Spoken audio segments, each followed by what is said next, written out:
It's Monica King here, King's Titan Homestead. And Dan just got back from hiking and he brought me something. He had it all wrapped up in this little plastic bag and he gave it to me as a little gift. And I was all excited because sometimes Dan brings me home like a pretty rock, all kinds of weird things. So I was like, what do you got? What do you got?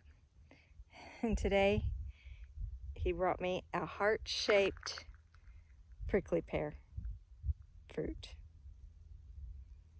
Check it out. It's a double. Isn't it so cute?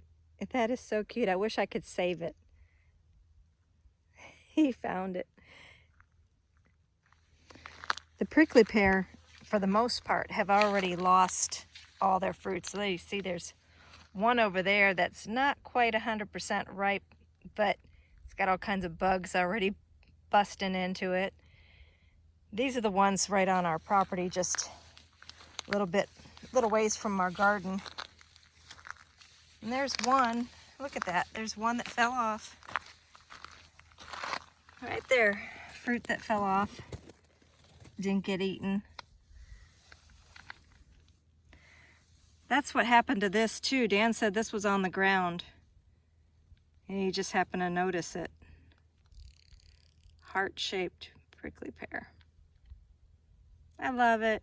What a sweet gift. Oh, walking past the garden and I just saw, here's the fruit on the pincushion. You have to be really careful when you're picking it.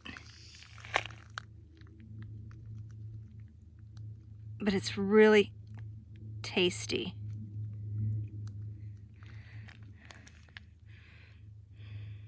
So literally this tastes like a cross between like a strawberry and a kiwi.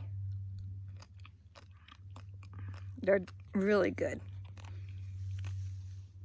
Do you have to go potty? Do you want to go outside? Are you going to look at me? Do you have to go potty? You're not even going to look at me, are you? Are you ignoring Mommy?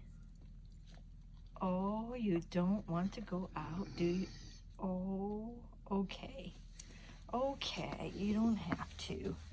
Alrighty. Alrighty. She's a good old girl. She's a good old girl, yeah. She's a big girl. Alright. Is it okay if I come in and water the garden? Or will I be disturbing your little kitty nap, huh?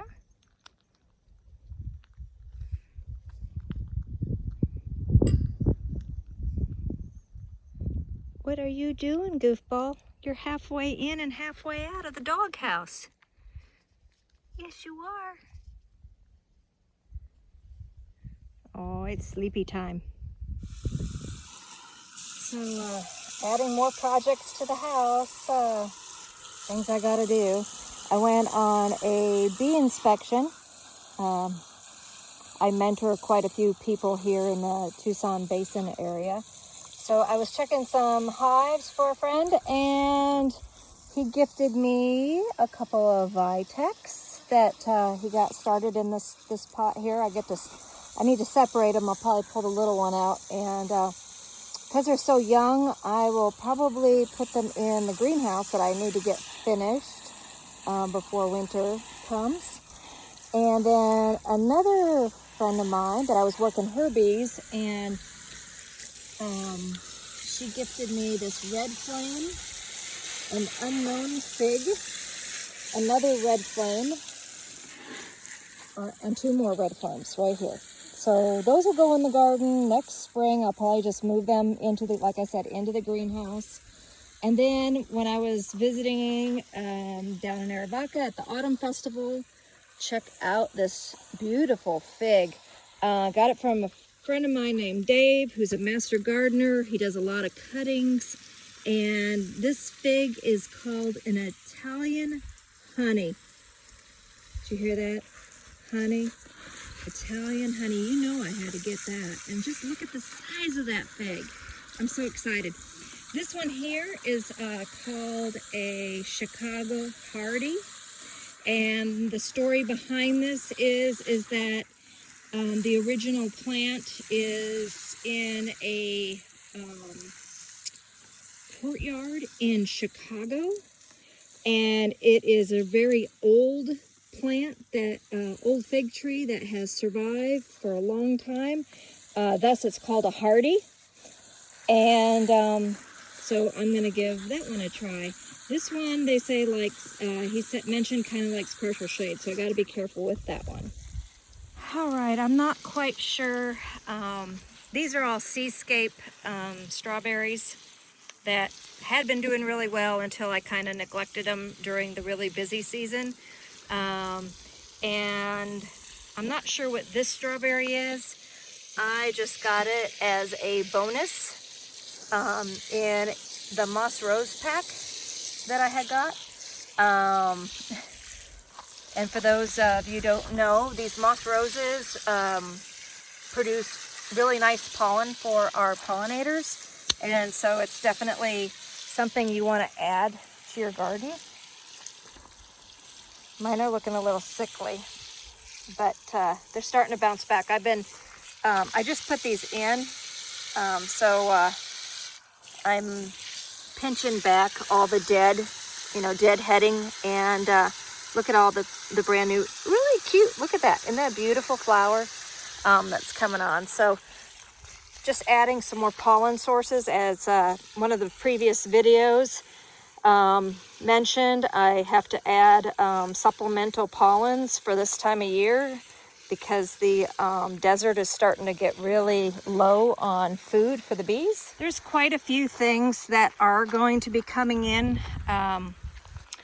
for the bees pretty soon. One of them is called the desert broom, and on the back row here are my struggling temporary beans. Again, I start stuff and don't get to it in time. And then on the front here, I've got some little teeny zinnias. The bees have been working on those, taking in some pollen. The butterflies have been absolutely loving them. And I made some like troughs here in the center, just to really fill this up.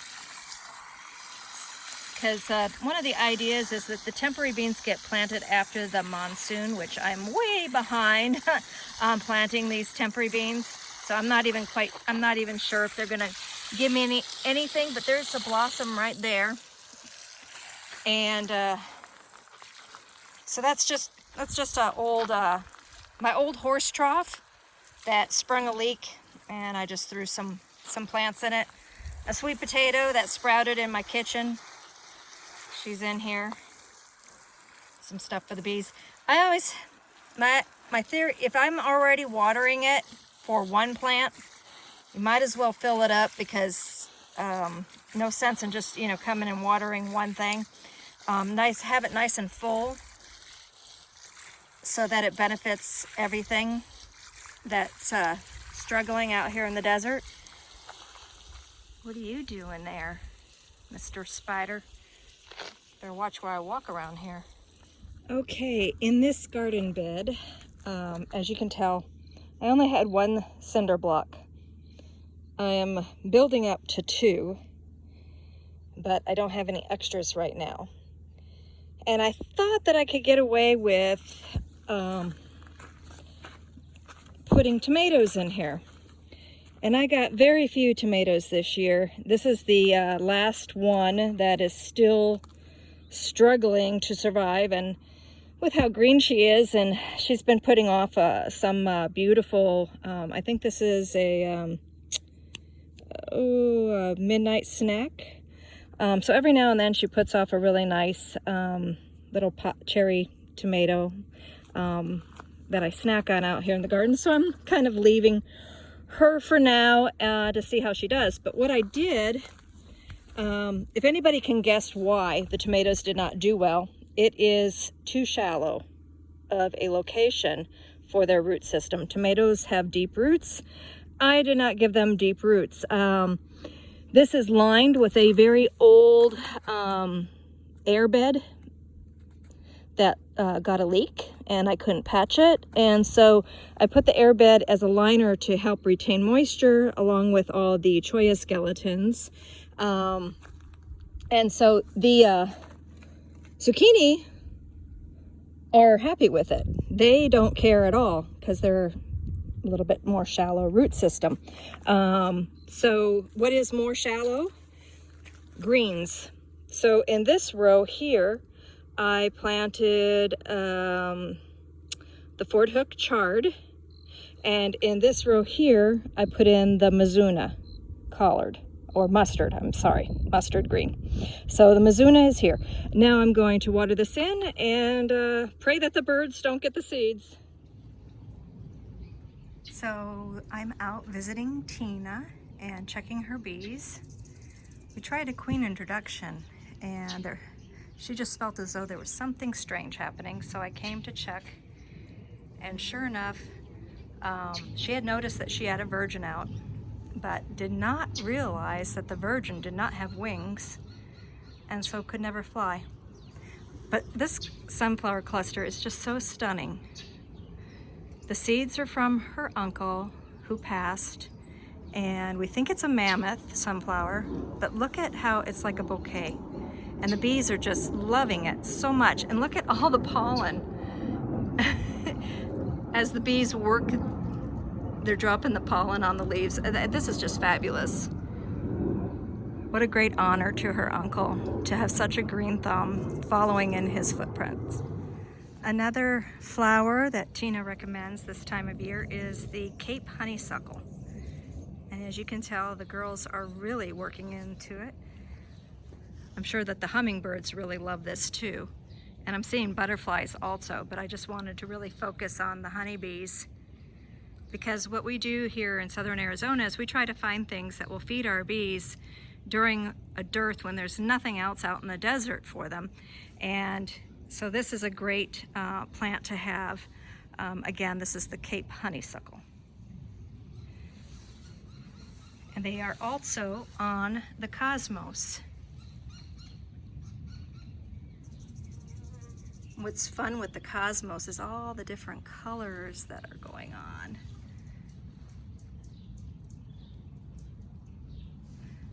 So yes, definitely need to put in Cosmos. Oh my goodness, what a day. I just got back from the Arivaca Firemen's Auxiliary Flea Market, and check out what I got. Mary came over and she gifted me this big, huge Octopus Agave stalk full of literally hundreds of babies. These are all pups to the Octopus Agave, which when it blossoms is a huge smorgasbord for pollinators, honeybees and butterflies and native bees and everything. Just love this plant. So the more of them that I can get started, and the more I can get other people to get them started, the better for the pollinators. So I was gifting away all kinds of baby pups. Everybody that came up to my table, I would be like, do you have an Octopus Agave? Would you like some? And so Mary was like, push them as much as you can, find them homes. And still, look at this. I probably found, probably about 150 pups homes. And this is what I still have left. Crazy, absolutely crazy. But we're going to be planting for the pollinators, and this is one of the plants that we're going to be putting in. Again, Octopus Agave. Coming back from gathering eggs. Somebody's in my path.